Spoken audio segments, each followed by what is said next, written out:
his neck and kiss him 20 times. During the whole of this affectionate display she laughed to a most immoderate extent, in which hilarious indulgence even the prudent Cherry joined. "Tut, tut," said Mr. Pecksniff, pushing his latest born away and running his fingers through her hair as he resumed his tranquil face.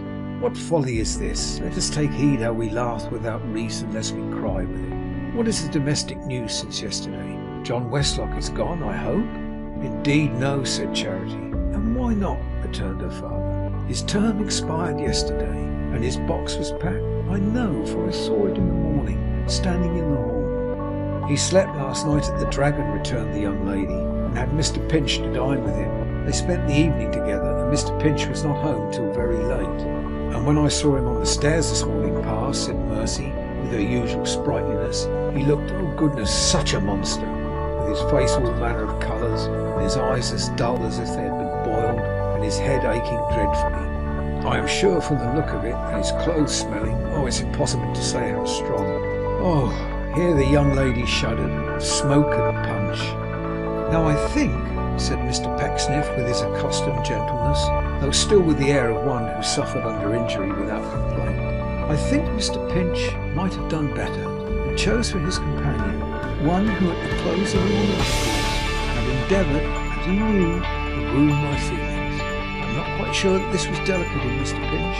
I'm not quite sure that this was kind in Mr. Pinch. I will go further and say I am not quite sure that this was even ordinarily grateful in Mr. Pinch.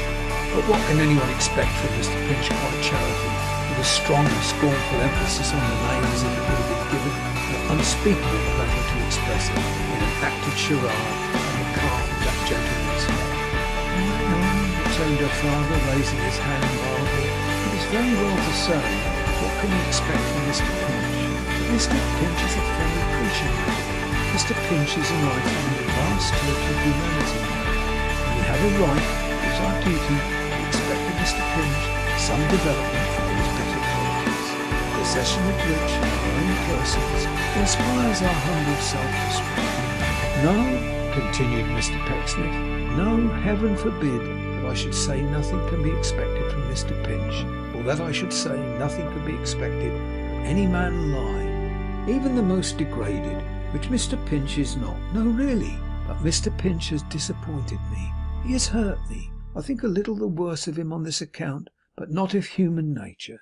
Oh no, no, no." "Hark!" said Miss Charity, holding up her finger as a gentle tap was heard at the street door. "There is the creature. Now mark my words, he has come back with John Westlock for his box, and is going to help him take it to the mail. Only mark my words, if that isn't his intention." Even as she spoke, the box appeared to be in progress of conveyance from the house, but after a brief murmuring of question and answer, it was put down again, and somebody knocked at the parlour door. "Come in," cried Mr. Pecksniff, not severely, only virtuously. "Come in." An ungainly, awkward-looking man, extremely short-sighted and prematurely bald, availed himself of this permission, and seeing that Mr. Pecksniff sat with his back towards him, gazing at the fire, stood hesitating with the door in his hand. He was far from handsome, certainly, and was dressed in a snuff-coloured suit of an uncouth make at the best, which, being shrunk with long wear, was twisted and tortured into all kinds of odd shapes. But notwithstanding his attire and his clumsy figure, which a great stoop in his shoulders and a ludicrous habit he had of thrusting his head forward, by no means redeemed, one would not have been disposed, unless Mr. Pecksniff said so, to consider him a bad fellow by any means. He was perhaps about 30, but he might have been almost any age between 16 and 60, being one of those strange creatures who never decline into an ancient appearance, but look their oldest when they are very young, and get it over at once. Keeping his hand upon the lock of the door, he glanced from Mr. Pecksniff to Mercy, from Mercy to Charity, and from Charity to Mr. Pecksniff again, several times. But the young ladies, being as intent upon the fire as their father was, and neither of the three taking any notice of him, he was fain to say at last, "Oh, I beg your pardon, Mr. Pecksniff, I beg your pardon for intruding, but—" "No intrusion, Mr. Pinch," said that gentleman very sweetly, without looking round. "Pray be seated, Mr. Pinch. Have the goodness to shut the door, Mr. Pinch, please." Certainly, sir, said Pinch, not doing so, however, but holding it rather wider open than before, and beckoning nervously to somebody without. Mr. Westlock, sir, hearing that you would come home. Mr. Pinch, said Pecksniff, wheeling his chair about and looking at him with an aspect of the deepest melancholy. I did not expect this from you. I have not deserved this from you. No, but upon my word, sir, urged Pinch. The less you say, Mr. Pinch, interposed the other, the better. I utter no complaint, make no defence. No, but do have the goodness, sir, cried Pinch with great earnestness, if you please. Mr. Westlock, sir, going away for good and all, wishes to leave none but friends behind him. Mr. Westlock and you, sir, had a little difference the other day, but you have had many little differences. Little differences, cried Charity. Little differences, echoed Mercy. My loves, said Mr. Pecksniff, with the same serene upraising of his hand. My dears. After a solemn pause, he meekly bowed to Mr. Pinch, as who should say, proceed. But Mr. Pinch was so very much at a loss how to resume, and looked so helplessly at the two Miss Pecksniffs, that the conversation would most probably have terminated there, if a good-looking youth, newly arrived at man's estate, had not stepped forward from the doorway and taken up the thread of the discourse. Come, Mr. Pecksniff, he said with a smile, don't let there be any ill blood between us, pray. I am sorry we have ever differed, and extremely sorry I have ever given you offence. Bear me no ill will at parting, sir. I bear, answered Mr. Pecksniff mildly, no ill will to any man on earth. I told you he didn't, said Pinch in an undertone. I knew he didn't. He always says he don't. Then you will shake hands, sir, cried Westlock, advancing a step or two and bespeaking Mr. Pinch's close attention by a glance. Said Mr. Pecksniff in his most winning tone. You will shake hands, sir? No, John, said Mr. Pecksniff with a calmness quite ethereal. No, I will not shake hands, John. I have forgiven you. I had already forgiven you even before you ceased to reproach and taunt me. I have embraced you in the spirit, John, which is better than shaking hands. Pinch, said the youth, turning towards him with a hearty disgust of his late master. What did I tell you?